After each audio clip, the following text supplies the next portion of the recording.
అమరజీవి శ్రీ పొట్టి శ్రీరాములు వర్ధంతిని విజయనగరం జిల్లా పోలీస్ శాఖ ఆధ్వర్యంలో జిల్లా పోలీస్ కార్యాలయంలో నిర్వహించారు. ఈ కార్యక్రమంలో జిల్లా ఎస్పీ ఎం దీపిక ఐపీఎస్ పాల్గొని పొట్టి శ్రీరాములు చిత్రపటానికి పూలమాల వేసి ఘనంగా నివాళులర్పించి మౌనం పాటించారు. ఈ సందర్భంగా జిల్లా ఎస్పీ ఎం దీపిక మాట్లాడుతూ భాషా ప్రయుక్త రాష్ట్రాల సాధన కోసం ఆమరణ దీక్ష చేపట్టి ప్రాణాలను అర్పించి అమరజీవిగా నిలిచిన మహనీయుడు శ్రీ పొట్టి శ్రీరాములు అన్నారు. మహాత్ముడు బోధించిన సత్యం, అహింస, హరిజనోద్ధరణ అనే ఆశయాల కొరకు జీవితాంతం కృషి చేసిన ఘనత శ్రీరాములదన్నారు. స్వాతంత్ర్య సంగ్రామంలో గాంధీ వెంట నడిచి సత్యాగ్రహం, క్విట్ ఇండియా ఉద్యమాల్లో పాల్గొని జైలు శిక్ష అనుభవించారన్నారు.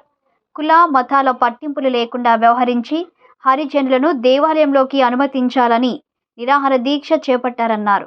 శ్రీరాములు నిరాహార దీక్షతో అప్పటి మద్రాసు ప్రభుత్వ హరిజనులను దేవాలయంలోకి అనుమతిస్తూ శాసనాలు చేసిందన్నారు. రాష్ట్ర ప్రభుత్వం పొట్టి శ్రీరాముల త్యాగాలను గుర్తిస్తూ నెల్లూరు జిల్లాకు 2008లో శ్రీ పొట్టి శ్రీరాములు నెల్లూరు జిల్లాగా నామకరణం చేశారన్నారు. అటువంటి మహనీయుడిని ఆయన వర్ధంతి రోజున స్మరించుకోవడం, నివాళులు అర్పించడం తెలుగు వారిగా మనందరి బాధ్యత అని జిల్లా ఎస్పీ ఎం దీపిక అన్నారు.